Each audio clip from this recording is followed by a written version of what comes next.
Alright, in this video I wanted to show how to make two knots that you will need for Army OCS. The first is the slip knot and the second is the bowline. You'll absolutely need to learn how to tie the bowline. It's an important knot and you will be semi-tested on it by some of the techs. They'll come around and check your knots, check your canteens to see if they're tied properly. And whatnot. The slip knot is you won't be tested on, but I kind of like it and I used it more than the bowline, so you should probably learn both.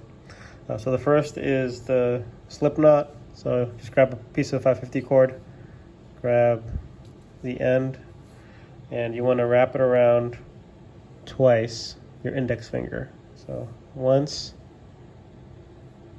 twice, okay, and then grab the left or the outside cord, move it over to the right, and then you want to move over do that same movement again. So grab the outside or the left part of the cord, but this time you're going to move it all the way to the right past your index finger, and then you're just going to pull the short side of the cord.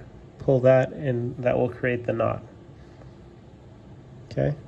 And the cool part about the slip knot is that it lets it slip through back and forth. So if you have, say for example, this coffee cup, pretend that the coffee cup is your canteen. You just around it and then you pull, and that's not going anywhere. Okay, and it's easy to undo as well.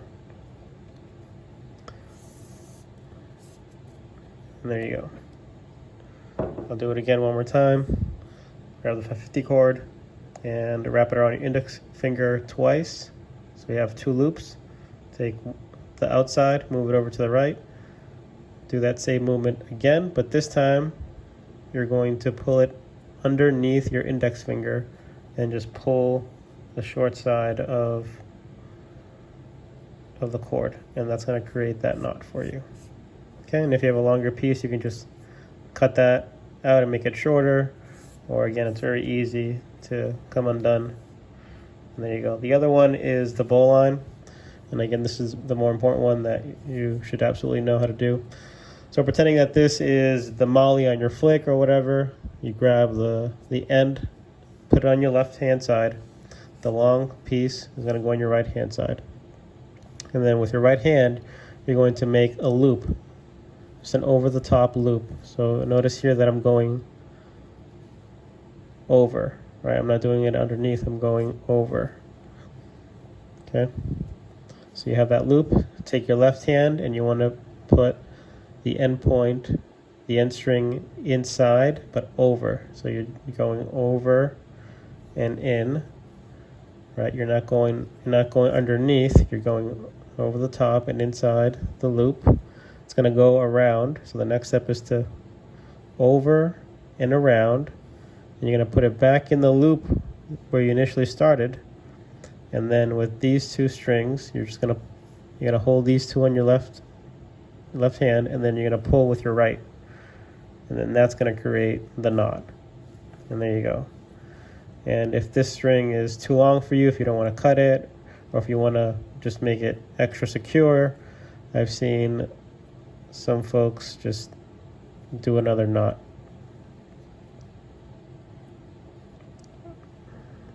Well, this one actually might be too short to do that, but I'll go ahead and do this knot one more time.